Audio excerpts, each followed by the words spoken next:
Hey, what's up, guys? It's Nate from Silverback Reviews. I'm here at SHOT Show 2025.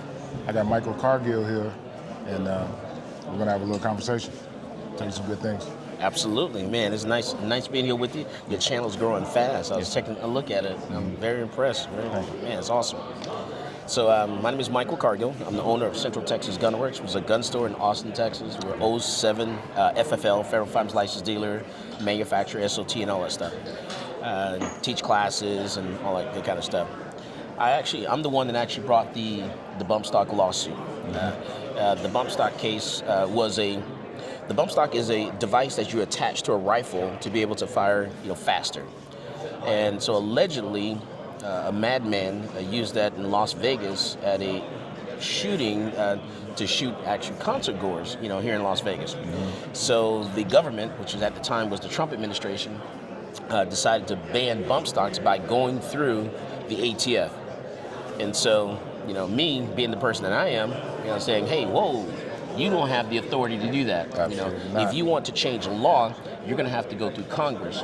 And Congress, they've got to pass that in both houses, the Senate, whatever. It's got to, go to the president signs it, and that's how it becomes law. Not because an agency within the federal government decides to ban something. So I decided to sue them in federal court. And so I had to go out, searching for an attorney, a law firm that would be willing to do this, because at the time, no one wanted to go against Trump because, he's a Republican president. And everyone was like, oh, we'll just go ahead and give up the bump stocks. Everyone was in on it. The NRA was like, hey, we'll give up the bump stocks. Everyone's like fine with that. And I was the only person that's like saying, hey, no, that's crazy. Because if we give them an inch, they're going to take a mile. Absolutely. What happens when this next president comes in office, a Democrat, then they're going to use that and go crazy with it. So I said, we got to stop them right now. So I went ahead and filed a lawsuit. The case went to the federal court in Austin, Texas. I actually lost that case in Austin. I appealed that case to the Fifth Circuit, and it was heard in front of a 3-judge panel in the Fifth Circuit in New Orleans, and I lost that case. I then appealed again to the entire Fifth Circuit, and they accepted the case in en banc, meaning that it was going to be heard in front of the entire Fifth Circuit in New Orleans, which is like 13 judges, a 13-judge panel. So I won that case. And so the ATF and the Department of Justice appealed the case to the United States Supreme Court. So the case went to the Supreme Court. It was heard in the Supreme Court in February of 2024. Okay. And we heard back in June, on June 14th of 2024, which was actually, June 14th is Flag Day. June 14th is the Army's birthday, and I'm an Army veteran. Yes, sir. And so it was fitting, to get the ruling on June 14th that I won. And not only did I win, but the Supreme Court gave me more than I asked for. They gave us a clear, understanding of what machine gun was. They cleared that up. They also said, hey, an agency like the ATF cannot create a right law. And so they said, hey, when it comes to machine guns, the definition is like this. One action of the trigger, one round goes out, that's a semi-automatic.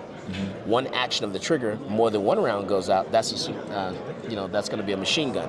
And so clearly, the bump stock does not turn a rifle into a machine gun. Absolutely because you're not. hitting the trigger every single time. So we won that case, and then the most important thing that people don't know, because there are people out there that, bump stocks were confiscated by the ATF. Right. And here's what they don't know. I pressed on and kept this case in court where it went back down to the lower court because the ATF tried to return my bump stocks to me on 3 separate occasions. They walked to the gun store and said, hey, Michael Cargill, here's your bump stocks back. I said, no, I don't want to take them because if I had taken the bump stocks, I'd have lost standing in the case. And so the case would have been over. Instead, I continued on. I said, I want this judge to rule to vacate the bump stock rule and then return everyone's bump stocks to them in the entire country, not just mine. And so that's what happened, and we waited for that. And now a lot of people don't understand is that if your bump stocks were confiscated from you, you can now get your bump stocks back from the ATF because they've been ordered by a judge to return them. Absolutely. And let me take this moment here to thank you for your diligence and your perseverance and not giving up. Because you helped a lot of the 2A community more than I think most people understand, and that's what you did was invaluable. So appreciate that, and that was awesome. Thank you, appreciate that. And it comes with all the attorneys did, all the work really, but it's just keep, pushing and bugging them, and, this is the direction I want to go, and I don't want to play checkers, I want to play chess, playing that move. Yeah.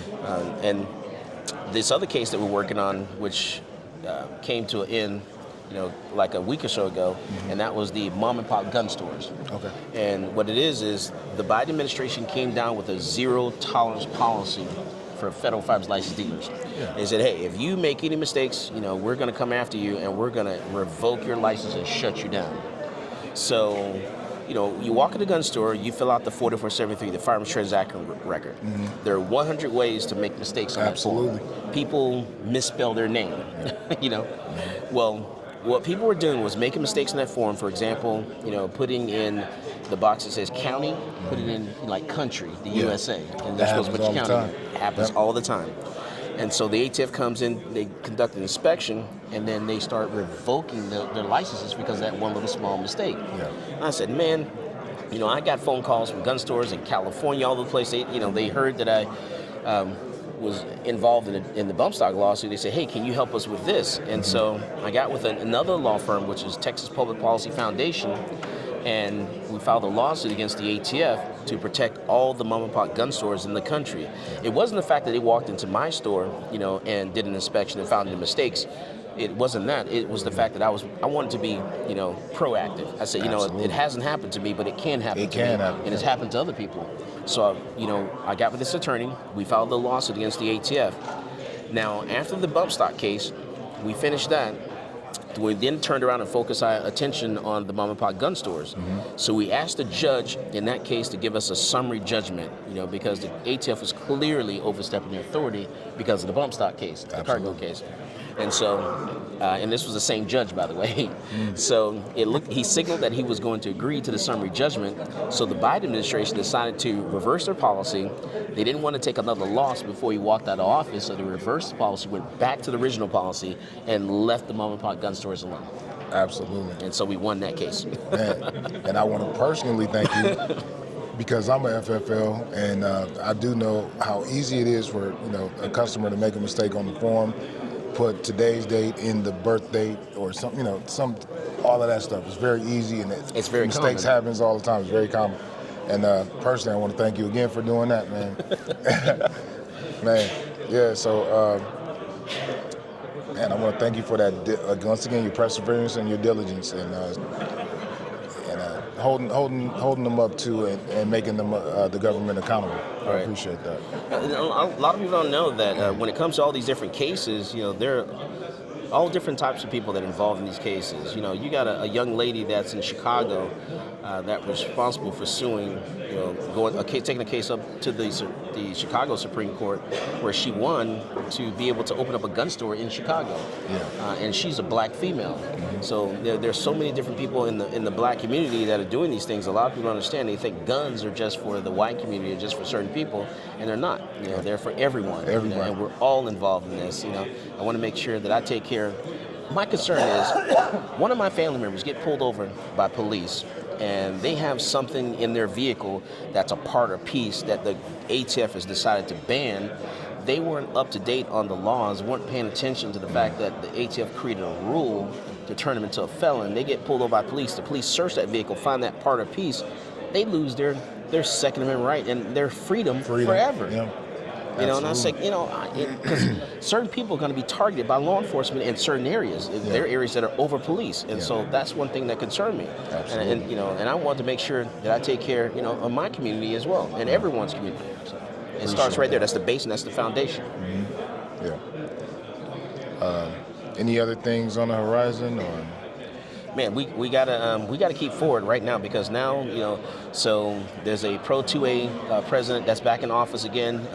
He says he's not going to make do those things he did last time. It's going to be totally different this time.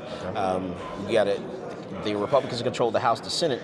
So when it comes to the Second Amendment, there should be no reason why they shouldn't be able to get a Second Amendment bill passed by Congress in the first year to be able to, do something with the NFA, to do something with, suppressors, remove them from the list, SBRs, remove those from the list. Yeah. There should be no reason whatsoever they should be able to get a bill. It has to be a bill by Congress. It cannot be executive order. It cannot be the directive of the ATF. It's got to be a bill signed by, the president that goes into effect that make all these changes.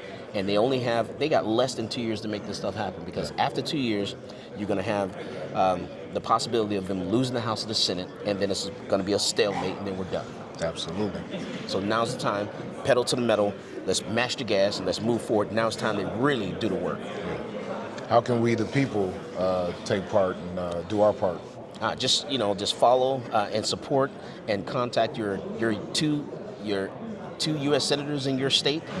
Contact your House of Representative and make sure that we're supporting an ATF bill that can be attached to the budget, because they're going to sign this budget and get it passed so that we can get this done within 6 months or a year. Absolutely. Well, man, thanks for taking a little time out and having this conversation. I appreciate it. I know my viewers will appreciate it. You got any questions or comments? Put them below, and I'll make sure I get them to them, and we'll get back and get you some answers. All right. Thanks Awesome, sir. Hey, thanks for joining me today. Absolutely. Thank you very much. Later.